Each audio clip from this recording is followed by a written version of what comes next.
इस मृत्यु लोक से दक्षिण दिशा में 99,000 योजन की दूरी पर यमपुरी है।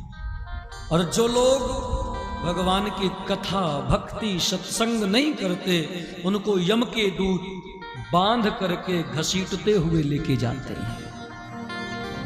और फिर जो जैसा कर्म किया होता है वैसे नरक में डालकर उसको पवित्र करते। जैसे कोई गंदा वस्त्र, कोई वस्त्र गंदा हो जाए और यदि जो बुद्धिमान है वो अपने कपड़ों को जब गंदा होता है तो स्वयं धुल लेते हैं, है ना, धुल कर फिर पहन लेते हैं। और जो लोग कभी नहीं धुलते, गंदा होता है, फिर उसको धोबी आकर के धोबी घाट ले जाता है। और धोबी घाट में तो महाराज धोबी ये नहीं देखता कि कपड़ा फटेगा कि बचेगा, वो तो फिर धोबिया पाट लगा लगा करके पटकता है। ठीक ऐसे ही हम आप लोग, ये शरीर ये मन संसार के विषयों में जब मलिन हो जाता है तो हम लोग भगवान की कथा सुन करके भजन करके इसको समय समय पर धुल लेते। और जो नहीं कथा सुनते, नहीं धुलते, अंत में मरने के बाद यमपुरी उसी प्रकार यम के दूत उस जीव को दंड देते हैं,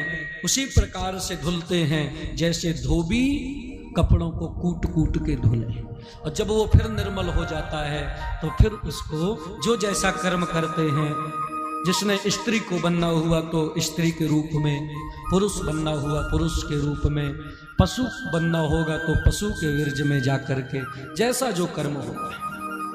भगवान कपिल यहां लिखते हैं, पूरा वर्णन है। जीव जब गर्भ में आता है तो मासेन तू शिरोद्वाभ्याम, 1 महीने में उसके सिर निकल आते हैं, 2 महीने में हाथ पांव अंग निकलते हैं, 3 महीने में नख आदि रोम अस्थि चर्म स्त्री पुरुष आदि का चिन्ह, ये सब 3 महीने में। फिर किस प्रकार धीरे धीरे शरीर की आकृति बढ़ती है। भागवत जी में सारा विज्ञान, डॉक्टरी विज्ञान भी इसमें भरा है, कैसे जीव जन्म लेता है।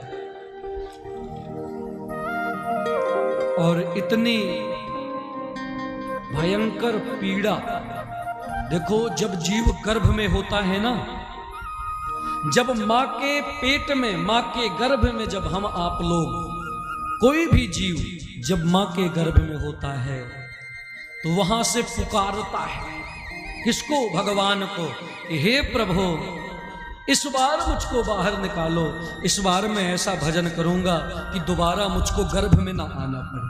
क्यों? क्योंकि गर्भ में भयंकर पीड़ा मिलती है।